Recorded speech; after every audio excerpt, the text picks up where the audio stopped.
जय स्टूडेंट्स, आज के थर्ड लेक्चर में आप लोग को ह्यूमन रेस्पिरेटरी सिस्टम के बारे में पढ़ने को मिलेगा, यानी मानव श्वसन तंत्र के बारे में बहुत अच्छे ढंग से जानने को मिलेगा। ठीक है, इससे पहले 2 लेक्चर हो चुका है, 3 लेक्चर हो चुका है, जिसमें कि आपको फर्स्ट लेक्चर में बता दिया गया है जो श्वसन क्या होता है। फिर सेकेंड लेक्चर में पौधे में श्वसन कैसे होता है, जंतु में कैसे होता है, और ये थर्ड लेक्चर है। ठीक है, जिसमें कि हम लोग जानेंगे मानव श्वसन तंत्र के बारे में बहुत ही अच्छे ढंग से। फिर इससे रिलेटेड एक भी डाउट आपको नहीं रह जाएगा। ठीक है, चलिए आज की इस क्लास को स्टार्ट करते हैं। मानव श्वसन तंत्र, अंग्रेजी में इसको ह्यूमन रेस्पिरेटरी सिस्टम कहते हैं। ठीक है, देखिए समझते हैं पहले ये श्वसन अंग होता क्या है। मनुष्य में नासिक छिद्र, स्वर यंत्र या लैरिंग्स, श्वासनली या ट्रेकिया तथा फेफड़ा मिलकर श्वसन अंग कहलाता है। समझिएगा ध्यान से, जो मनुष्य है, मान लीजिए मानव है, तो मानव में नासिक छिद्र, जो नाक है यहाँ पर, इसको ही बोलते हैं क्या, नासिक छिद्र। उसका स्वर यंत्र जहाँ से आवाज निकलता है, ये रहा अपना स्वर यंत्र, या लैरिंग्स उसी को बोलते हैं। ठीक है, स्वर यंत्र लैरिंग्स उसी को बोलते हैं। ये जो दिखता है आपको, ये इसको बोलते हैं ट्रेकिया या श्वासनली। ठीक है, ट्रेकिया या श्वासनली तथा फेफड़ा मिलकर श्वसन अंग कहलाता है।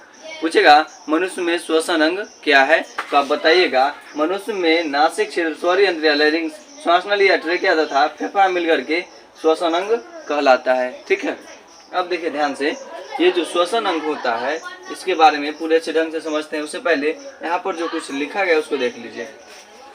क्या है, ट्रेकिया, इसकी लंबाई 11 सेंटीमीटर और इसका व्यास 16 mm होता है। ये जो आपको ट्रेकिया दिख रहा है, ये गोल गोल गोल संरचना, गर्दन वाला यहाँ पर जो दिख रहा है आपको ये भाग, इसकी जो लंबाई होता है ट्रेकिया, इसकी लंबाई जो होता है 11 सेंटीमीटर होता है। और इसके अंदर का जो भाग होता है, जिसको ये सर्पिला होता है गोल, इसका जो व्यास होता है 16 mm होता है। ठीक है, वही यहाँ पर लिखा गया है, ट्रेकिया की लंबाई 11 सेंटीमीटर और इसका व्यास 16 mm होता है। ठीक है, अब देखिए ध्यान से, ये मानव है, इसके अंदर जैसे ही हवा प्रवेश करता है तो हवा नासिक वेस्म, जहाँ से हवा प्रवेश करता है उसको बोलते हैं नासिक वेस्म। यहाँ से हवा जाना स्टार्ट करेगा नाक के ऊपर, यहाँ से जैसे ही यहाँ जाता है तो यह नाक के अंदर, नासिक वेस्म जो होता है मुंह से ऊपर स्थित होता है। ठीक है, इसमें डबल छिद्र होता है, डबल होल के जरिए क्या होता है, अंदर प्रवेश करता है। और प्रवेश करने के बाद क्या होता है, नासिका पट्टी में क्या होता है, खुलता है। नासिक वेस्म कहाँ खुलता है, तो नासिका पट्टी में खुलता है। क्यों, क्योंकि यहाँ से तो डबल छिद्र रहता है, डबल छिद्र के कारण क्या होता है, अंदर हवा गया और जाकर फिर एक जगह मिलता है, जिसको क्या बोलते हैं, नासिका पट्टी। ठीक है, नासिका वेस्म से नासिका पट्टी में पहुंचा, यहाँ से तो डबल होल था, डबल होल से गया, आगे जाकर के क्या होता है, यहाँ पर आकर के हवा मिल जाता है। पूछेगा नासिका वेस्म को कौन अलग करता है, तो ये नासिका पट्टी अलग करता है। नासिका वेस्म जो दायां और बायां होता है उसको कौन अलग करता है, तो नासिका पट्टी का अलग करता है। ठीक है, और ये जो नासिका वेस्म के अंदर जो ये घुमावदार दिख रहा है आपको, इसको क्या बोलते हैं, तो इसको कांची बोलते हैं। क्या बोलते हैं, कांची। ये जो घुमावदार प्लेट की तरह दिखता है इसको क्या बोलते हैं, कांची बोलते हैं। ठीक, इससे जैसे ही हम लोग आगे बढ़ते हैं तो क्या मिलता है, स्वर यंत्र। ठीक है, या जिसको लैरिंग्स बोलते हैं, स्वर यंत्र को ही क्या बोलते हैं, लैरिंग्स। यहाँ पर जो ये संरचना दिख रहा है आपको इस ढंग का, ये स्वर यंत्र या लैरिंग्स है। ध्यान से समझिएगा इसको। जब ये संरचना जो है, जब हम सांस ले रहे होते हैं तो ये क्या होता है, खुल जाता है। और जब भोजन खाते हैं तो ये क्या हो जाता है, बंद हो जाता है, जिसको स्वर यंत्र या लैरिंग्स बोलते हैं। जब सांस लेते हैं तो खुल जाता है और खाना खाते हैं तो क्या होता है, बंद हो जाता है। यहाँ से जो इधर झुका हुआ है वो उधर हो जाता है, ताकि भोजन को आराम से जाने दे, यानी कि कंठ द्वार, और ये हो गया आपका स्वर यंत्र। ठीक है, इधर से कंठ द्वार है और इधर से क्या है, श्वसन। यहाँ पर ग्रसनी होता है, ग्रसनी के बाद 2 भाग में बढ़ता है, एक कंठ द्वार जहाँ से भोजन जाएगा, और दूसरा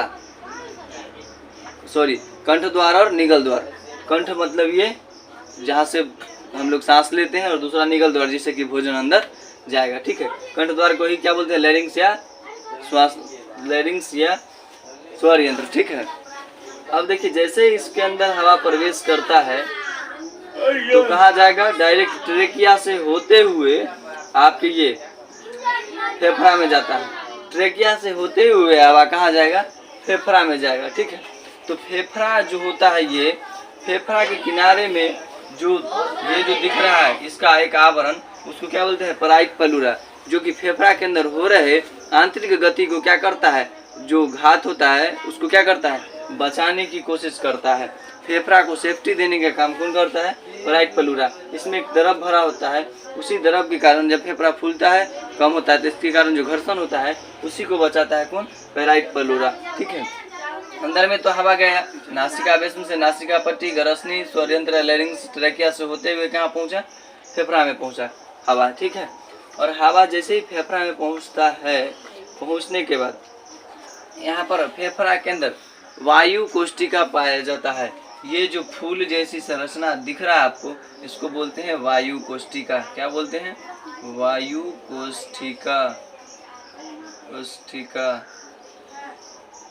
वायु कोष्ठिका, वायु कोष्ठिका बोलते हैं इसको। ठीक है, इसमें क्या होता है, वायु कोष्ठिका में जो यहाँ से लाया गया है हवा, हवा में 21% ऑक्सीजन होता है। वायुमंडल से जो हमारे शरीर के अंदर हवा गया उसमें 21% ऑक्सीजन होता है, और इस ऑक्सीजन को फेफड़ा में स्थित हीमोग्लोबिन या रक्त उस ऑक्सीजन को क्या करता है, अपनी ओर समाहित कर लेता है, और उसमें जो है एक और ऑक्सीजन समाहित हुआ तो दूसरी ओर क्या होगा, कार्बन डाइऑक्साइड था, उसी हीमोग्लोबिन से निकल के कार्बन डाइऑक्साइड इस फेफड़ा से उसी हवा के साथ मिलकर के क्या होता है, नाक से बाहर निकल जाता है। ठीक है, आगे समझिएगा। यहाँ पर क्या है, ये जो आपको यहाँ पर खाली स्थान जो दिखता है, कैविटी, खाली स्थान, यहाँ पर हृदय का स्थान होता है। हार्ट का क्या है, पोजीशन यहीं पर होता है। ठीक है, दोनों फेफड़ा के बीच में हृदय का स्थान होता है। ठीक है, और ये नीचे का जो भाग आपको दिखता है इसी को हम लोग बोलते हैं डायफ्राम। क्या बोलते हैं, डायफ्राम। डायफ्राम जो होता है वक्ष गुहा को उदर गुहा से अलग करता है, यानी पेट से यहाँ पर ऊपर वाले भाग को, मतलब फेफड़ा को अलग करता है। पेट से फेफड़ा को अलग करता है कौन, डायफ्राम। जब हम सांस लेते हैं तो क्या होता है, डायफ्राम नीचे की ओर दब जाता है। क्या होता है, ये जो डायफ्राम दिखता है नीचे की ओर दब जाता है, ताकि इसमें संकुचन होता है, फैलाव होता है, और इसमें जगह ज़्यादा मिल पाता है। फिर सांस छोड़ते हैं तो क्या होता है, संकुचित हो जाता है, संकुचित हो जाता है, चिपक जाता है। ठीक है, फिर से ऊपर आ जाता है, और जब जैसे ही सांस खींचते हैं तो ये दब जाता है। ठीक है, अब ध्यान से देखिएगा, ये जो है इसको ऊपरी से अब सेफ्टी देने के लिए 12 जोड़ी पसली पाया जाता है। आगे से ये जो करेजा जिसको बोलते हैं, यहाँ पर जो ये हड्डी दिखता है इसमें 12 जोड़ी रिब्स पाया जाता है, हड्डियाँ, अस्थियाँ जिसको बोलते हैं, 12 जोड़ी। तो 12 दुनिया की 24। पूछेगा रिब्स कितने, रिब्स मतलब होता है पसली, आगे वाले पसली को, आगे वाले हड्डी को क्या बोलते हैं, रिब्स, यानी पसलियाँ। यह 12 जोड़ा होता है, और एक बीच में क्या होता है, सबको मिलाने वाला होता है। तो 12 दुनिया के 24 और एक बीच में 25। पसलियाँ में हड्डी की संख्या पूछ ले तो 25 होता है, जोड़ा में बोले तो 12 जोड़ी होता है। ठीक है, अब आगे पढ़िएगा। यहाँ से ट्रेकिया की लंबाई पर लिए 11 सेंटीमीटर, इसका व्यास होता है 16 mm। मनुष्य के दोनों फेफड़ा में करीब 3 × 10⁸ वायु कोष पाए जाते हैं। पूछा जाएगा मनुष्य के फेफड़े में कितने वायु कोष पाए जाते हैं, तो आप पढ़ रहे हैं क्या, 3 × 10⁸ वायु कोष पाए जाते हैं दोनों फेफड़ा में, इधर वाले में भी और इधर वाले में भी 3 × 10⁸ वायु कोष पाए जाते हैं। ठीक है, मनुष्य के फेफड़ा में श्वसन गैसों का आदान प्रदान के लिए करीब 400 से 800 वर्ग फीट सतह उपलब्ध होता है। ये जो अंदर वाला भाग जो आपको दिख रहा है, यहाँ पर श्वसन गैसों का आदान प्रदान, मतलब गैसों का लेना और फिर उसको बाहर भेजने के लिए 400 से 800 वर्ग फीट सतह उपलब्ध हो जाता है। किसको, यही वक्ष गुहा को। ठीक है, फेफड़ा को, समझ गए।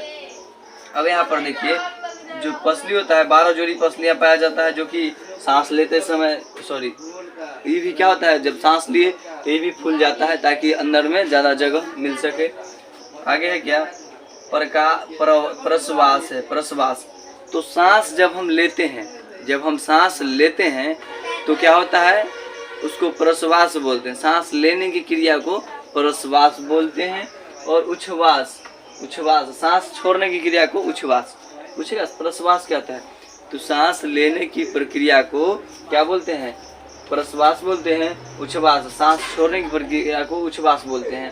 फिर पूछेगा आपसे, ये बोर्ड के एग्जाम में एक दो बार पूछ चुका है, श्वासोच्छ्वास क्या है, क्या पूछा है, श्वासोच्छ्वास क्या है, तो श्वास लेने और छोड़ने की प्रक्रिया को क्या बोलते हैं, श्वासोच्छ्वास।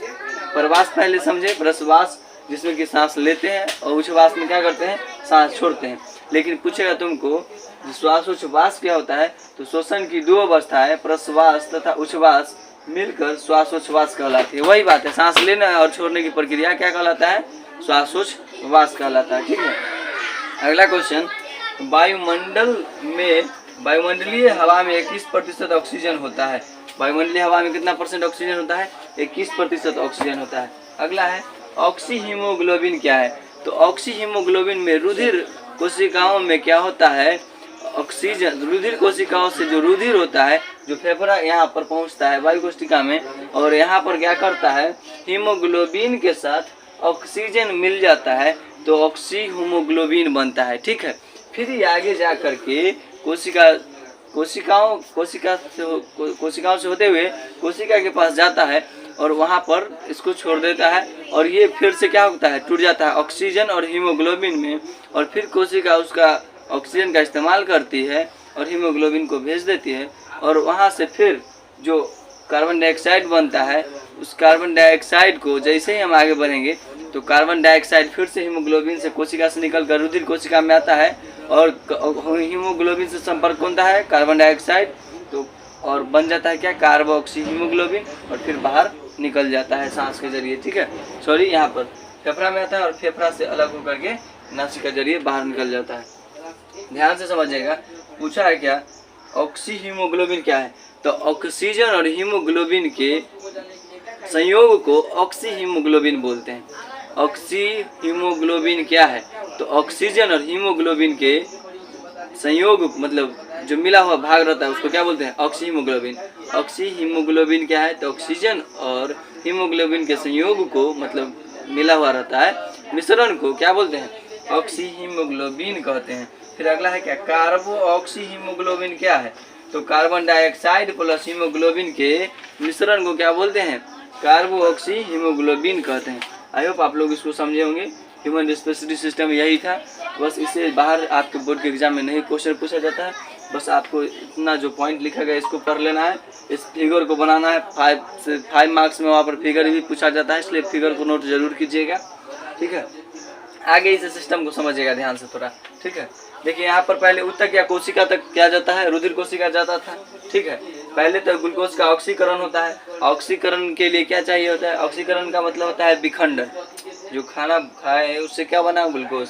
अब इसको ऑक्सीकरण करना है, यानी तोड़ना है, विखंडित करना है, इसके लिए क्या चाहिए था, ऑक्सीजन। ठीक है, तो कोशिका या उत्तक से क्या होता है, रुधिर में रुधिर CO2 का क्या करता है, प्रसरण करता है। ठीक है, फिर क्या होता है, जैसे ही यहाँ पर रुधिर का परिवहन होता है, क्रेब्स साइकिल चलते रहता है, तो रुधिर का परिवहन, फिर यहाँ पर क्या है, रुधिर से फेफड़े में CO2 का ग्रहण। ठीक है, फिर आगे जैसे ये रहा अपना फेफड़ा में आगे बढ़ा, फिर CO2 क्या होता है, शरीर से बाहर निकला, फिर हम लोग क्या करते हैं, ऑक्सीजन ग्रहण करते हैं। ये श्वसन मार्ग है अपना। ठीक है, ये श्वासोच्छ्वास कहलाते हैं, श्वास लेने और छोड़ने की क्रिया श्वासोच्छ्वास। ठीक है, यहाँ से फिर क्या करते हैं, ऑक्सीजन ग्रहण करते हैं श्वसन मार्ग के जरिए, फिर फेफड़ा में रुधिर के हीमोग्लोबिन द्वारा O2 का ग्रहण। जो रुधिर में जो हीमोग्लोबिन वर्णक होता है, जिसके कारण लाल दिखता है, पूछेगा रक्त लाल क्यों दिखता है, तो हीमोग्लोबिन के कारण। तो रुधिर के हीमोग्लोबिन, यानी रुधिर के अंदर जो फेफड़ा में हीमोग्लोबिन है, वो क्या करता है, O2 का ग्रहण करता है। ग्रहण करने के बाद रुधिर द्वारा O2 का परिवहन, मतलब शरीर के विभिन्न अंगों में भेजना, कोशिकाओं में भेजना। फिर O2 का कोशिकाओं में प्रसरण, मतलब कोशिकाओं में भेजा जाना, और कोशिका में गया, कोशिका में फिर से क्या बना हुआ होता है, CO2, और CO2 फिर कहाँ जाएगा, रुधिर परिवहन में, और रुधिर परिवहन में CO2 का परिवहन होगा।